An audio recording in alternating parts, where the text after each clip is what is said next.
I have a feeling that there's going to be a lot of goat merchandise for this movie.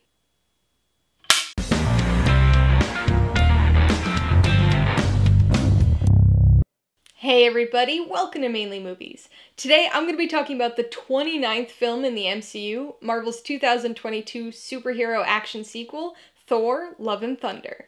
If you're new here, please consider subscribing for a variety of movie-related content like reviews, rank lists, and trailer reactions. All my reviews include a breakdown of the pros and cons, my rating, and some tailored film recommendations, so be sure to watch through to the end of this video for all of that extra content. Thor: Love and Thunder stars Chris Hemsworth, Natalie Portman, and Christian Bale, and was directed by Taika Waititi. It tells the story of Thor, who must return to his godly superhero role, joined by an unexpected ally, after Gorr the God Butcher threatens to destroy all of the gods. The story of Thor has been quite the journey. Not just for Thor himself, but for us too. What began as a Shakespearean drama with bleach blonde eyebrows morphed into possibly the most tediously dull story in the MCU. As somebody with no external attachment or knowledge of the character of Thor, I thought that he was basically a lost cause for me after the Dark World. But then Ragnarok arrived and rejuvenated things, added a spark of fun and humor to a branch of the MCU that had been severely lacking in either. And even though Thor still wasn't my favorite Avenger, I was looking forward to the next Thor adventure. With Taika Waititi in the director's chair, it probably comes as no surprise that we've got another silly, wild Thor here. It's far from a carbon copy of Ragnarok, but there are some undeniable stylistic similarities, and it's certainly more like Ragnarok than either of the other two Thor films. It's colorful, except for one sequence, of course, over the top, full of energy and music, this time Guns N' Roses taking Sonic center stage, and of course, it's got the humor again. As with Ragnarok, and really all of Waititi's films, this humor can be a bit hit or miss. There are some great lines and gags. Stormbreaker's reactions were pretty funny to me, but some jokes go on for too long or just outright flop. There's some expected jokey undercutting of some of the emotional stuff, especially with Valkyrie, which was kind of disappointing, and leaves me wanting a Valkyrie movie now. But probably the biggest divisive bit of comedy is gonna be the goats. They are an absurd, continuously cut-to gag, but people at my screening loved them, including these two girls who I've now dubbed the Goat Gigglers, who were quite literally falling out of their seats laughing every single time. Whether or not all of the comedy works for you, this film maintains the improved tonal balance from Ragnarok. In fact, it might actually be a bit better balanced.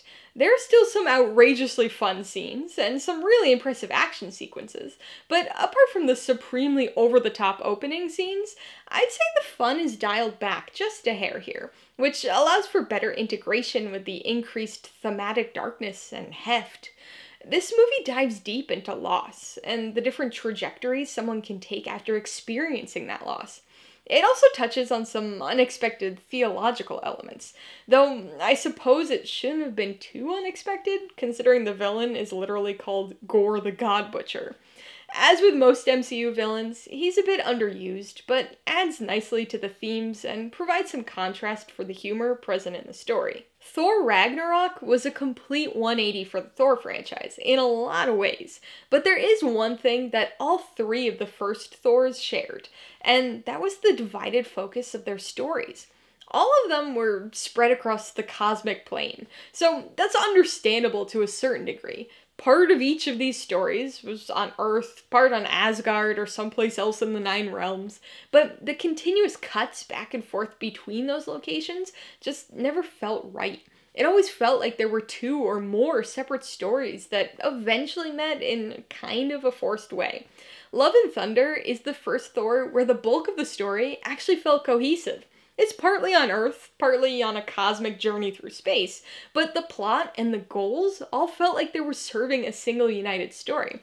There were a handful of inconsistencies here and there. The first act, with its requisite Guardians of the Galaxy integration, thanks to Endgame, was a little disconnected, and there were a few moments that dragged in the middle, like much of the omnipotent city sequence, but it was still a strong, more cohesive story overall. Another unexpectedly strong component of this film was the return of Jane.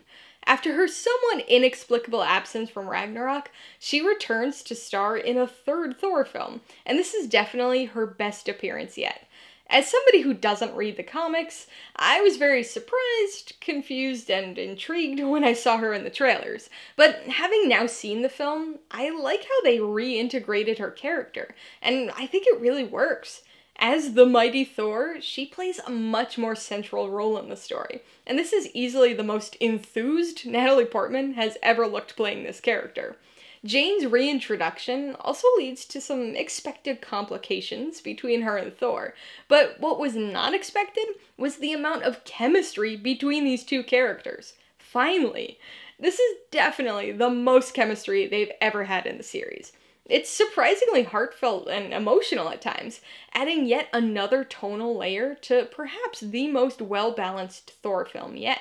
Alright, let's talk about the pros and cons. Pro number one is the tone.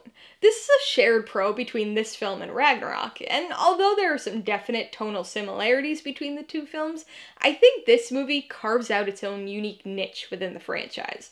It's a very fun film with some over-the-top and memorable sequences, but it manages to be even more balanced than its predecessor was when it comes to the more dramatic or darker elements of the story.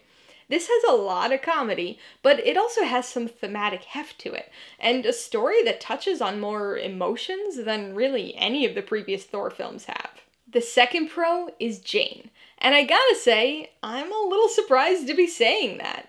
I've always thought her character was fine, but in the past, she really didn't have all that much to do in the movies. It's not like she was just a damsel in distress or anything, but she was more of a side character love interest than anything else. This time, Jane is central to the story. Her new role is a pretty interesting direction to go with this particular character, and was fun to see just in and of itself, but by placing her so centrally in the story, it also created an interesting new dynamic between her and Thor, and I thought these two characters actually finally had some chemistry. On the con side, the biggest issue was the inconsistent pacing. This has been a problem I've mentioned when talking about some of the other Thor films, but it takes on a different quality with this particular movie. For the most part, things move along pretty well here. I think the story's much more coherent, and with a sub 2-hour runtime, it's still a relatively breezy film. But there are certainly some moments that drag, or feel a little bit rushed. The opening sequences of the first act are a little longer than necessary, especially with how intentionally over-the-top goofy they are, and how little they actually play into the plot of the film. The sequence in Omnipotent City also drags on for longer than was probably necessary. Conversely, Jane's reintroduction ends up feeling a little rushed. It gives us the basic information we need to know, but it just feels very sudden, especially since we haven't seen this character since 2013. Pro number two is a much smaller issue, but is the comedy, or at least aspects of the comedy. The humor here is fairly similar to what we saw with Thor Ragnarok. It's a very big shift from the previous two Thor films, and it certainly gets a little over the top and goofy at times. As with Ragnarok, I think the comedy here is pretty hit or miss. However, that's obviously very subjective and will vary from person to person. There were a number of jokes that didn't really land this time around, and a few running gags that will definitely border on irritating for many people, I would say. But I found that this movie actually had a lot more dismissive or deflective humor than its predecessor. I know that a lot of people take issue with the MCU's frequent use of comedy to undercut emotional moments, and usually that doesn't really bother me too much. But there was one scene here in particular with Valkyrie that just really irritated me. It just felt so unnecessarily dismissive of that character, and the jokey presentation wasn't even funny or clever, so it just really rubbed me the wrong way. Before I give you my rating and recommendations, I want to remind you that if you're interested in buying Thor Love and Thunder or any of the other films I mentioned today, I do have affiliate links for all of them in the description below. I get a small commission from anything you buy using one of my links, so I'd really appreciate it if you use them, if you're in the market for any of these movies. I'm gonna give Thor Love and Thunder 3.5 out of 5 paws. This fourth Thor movie might not be quite as fun as his predecessor, and is, at times, even more ridiculous, but with its cohesive and thematically satisfying story, and the best reintroduction of a character we've seen since Thor himself, this was another entertaining and engaging addition to the Thor series. I would recommend Thor: Love and Thunder to fans of the comedic version of Thor. I think people who enjoyed Thor Ragnarok, or those who like the sillier, jokier take on Thor that we see in the later Avengers movies, will be more likely to enjoy the tone of this film as well. It's silly, but it feels a little closer to a typical MCU film than Ragnarok did. But I do think that if that film bothered you, with its portrayal of Thor and deviation, perhaps, from his typical more serious, godly portrayal, then I think this one will probably bother you just as much. If you liked Thor: Love and Thunder, I would recommend Thor Ragnarok. Within the Thor franchise, and honestly within the MCU as a whole, these two films are probably more similar to each other than they are to any other movie. Ragnarok was also directed by Taika Waititi, and features similar humor, at times over-the-top silliness, and bright, colorful energy. If you were curious about the character of Jane, I would suggest the original Thor. She was featured in the second film as well, but this first Thor movie introduced her and really set up the beginnings of the relationship between her and Thor. And if you enjoyed the silly 80s vibe, especially during the extraordinarily over-the-top campy first act, you might want to check out Flash Gordon. It's a very unique movie that I can't honestly say is good, but it definitely served as some inspiration for parts of this film. Alright, a couple questions for you guys. Number 1, have you seen Thor: Love and Thunder? If so, what'd you think of it? And number 2, who's your favorite MCU villain? Be sure to leave your answers in the comments below so we can get a discussion going. Alright, so if you got some enjoyment, insight, or information out of this review, I'd appreciate it if you'd hit that like button. And if you haven't done so already, please hit subscribe while you're at it to see more videos like this. Till next time, this has been Alyssa with Mainly Movies. The way life should be.